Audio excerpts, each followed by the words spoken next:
Friends అందరికీ hi అండి.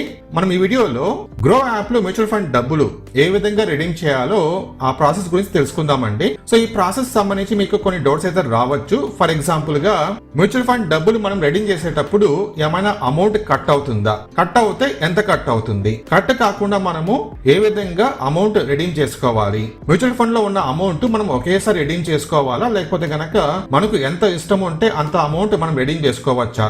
Once మనము మ్యూచువల్ ఫండ్ అమౌంట్ రెడీమ్ చేసిన తర్వాత ఆ అమౌంట్ మన బ్యాంక్ అకౌంట్ కి రావడానికి ఎన్ని రోజులు పడుతుంది. ఈ విధంగా మీకు కొన్ని డౌట్స్ అయితే ఉంటాయి కదా. ఈ డౌట్స్ అన్ని కూడా నేను ఈ వీడియోలో మీకు క్లారిటీ అయితే ఇచ్చేస్తాను. ఈ వీడియో కంప్లీట్ గా మ్యూచువల్ ఫండ్ డబ్బులు రెడీమ్ గురించి కాబట్టి మీకు ఇన్ఫర్మేషన్ అవసరం ఉంది అనుకుంటే కనుక వీడియోని కంప్లీట్ గా చూడండి. లేకపోతే కనుక ఇప్పుడే మీరు ఈ వీడియోని స్కిప్ చేసేసి మీ టైం సేవ్ చేసుకోవచ్చు. ఇప్పుడు మనము గ్రో యాప్ ఓపెన్ చేసుకొని మ్యూచువల్ ఫండ్ డబ్బులు రెడీమ్ ప్రాసెస్ చూద్దాం. ఫ్రెండ్స్ ఇప్పుడు నేను గ్రో యాప్ ఓపెన్ చేస్తానండి. సో పక్కన మీరు స్క్రీన్ కార్డింగ్ చెక్ చేసుకోవచ్చు. ఇది హోమ్ పేజ్ అనమాట. సో ఇక్కడ చూడండి కింద మ్యూచువల్ ఫండ్స్ కనిపిస్తుంది కదా, నేను ట్యాప్ చేస్తాను. ఇప్పుడు చూడండి, సో ఇది నా హోల్డింగ్స్ అనమాట. ఓకేనా. ఇప్పుడు నేను ఇక్కడ HDFC balanced advantage fund direct growth ఈ అమౌంట్ నేను ఇప్పుడు రెడీమ్ చేయబోతున్నాను. ఓకే, దానికోసం నేను జస్ట్ ఇక్కడ దీనిపైన ట్యాప్ చేస్తాను. కింద మీకు రెడీమ్ ఆప్షన్ కనిపిస్తుంది కదా, దానిపైన ట్యాప్ చేయండి రెడీమ్.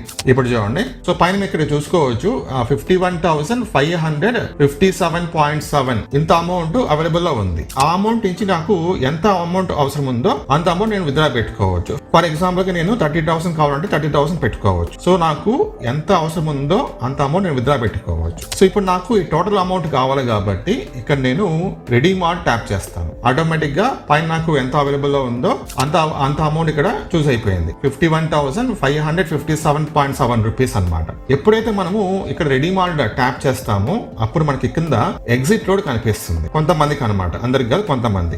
ఎవరికి అంటే ఎవరైతే మ్యూచువల్ ఫండ్ ఇన్వెస్ట్మెంట్ చేసింటారో మీరు గనక విత్ ఇన్ 1 year లోపల విత్డ్రా చేసుకుంటే మీకు ఎగ్జిట్ లోడ్ పడుతుంది. ఎగ్జిట్ లోడ్ ఎంత పడుతుంది అంటే 1% అనమాట. సో ఇది అన్ని మ్యూచువల్ ఫండ్ కి ఒకేలాగా ఉంటుందని చెప్పను. సో మాక్సిమం 1% పడుతుంది. సో నాకు ఇక్కడ ఎంత కనిపిస్తుంది, 51,557 రూపీస్ కనిపిస్తుంది చూడండి. దాంట్లో నుంచి 1% వాడు ఎగ్జిట్ లోడ్ కట్ చేసుకుంటాడు. ఎప్పుడు మనము విత్ ఇన్ 1 year లోపల విత్డ్రా పెట్టుకుంటే, అంటే రీడింగ్ చేసుకుంటే. నేను ఈ మ్యూచువల్ ఫండ్ డబ్బులు ఇన్వెస్ట్మెంట్ చేసి 1 year దాటింది కాబట్టి నాకు అమౌంట్ ఏం కట్ కాదు. ఒకవేళ కట్ అయ్యేది కాబట్టి నాకు ఇక్కడ ఇమీడియట్ గా చూపించొచ్చు అనమాట, మీకు ఇంత అమౌంట్ కట్ అవుతుందని చెప్పేసి. సో ఇదంతా అయిపోయిన తర్వాత ఎడ్ చూడండి, కింద స్టేట్ బ్యాంక్ ఆఫ్ ఇండియా ఈ అకౌంట్ లోకి డబ్బులు పడతాయి. ఎడ్ చూడండి, ప్రొసీడ్ కదా, ట్యాప్ చేస్తాను నేను. సో మనకు మన మ్యూచువల్ ఫండ్ సంబంధించి డీటెయిల్స్ అయితే చూపిస్తుంది. లైక్ బ్యాంక్ పేరు చూపిస్తా ఉంది, NAV డేట్ చూపిస్తా ఉంది, నెంబర్ ఆఫ్ యూనిట్స్ చూపిస్తుంది. ఎడ్ చూడండి, ఎగ్జిట్ లోడ్ అప్రాక్సిమేట్ 0 రూపీస్. నాకు ఎగ్జిట్ లోడ్ అయితే పర్లేదు. నేను ఇన్వెస్ట్మెంట్ చేసిన తర్వాత ఆఫ్టర్ 1 year రిడీమ్ చేస్తుంటాను అనమాట.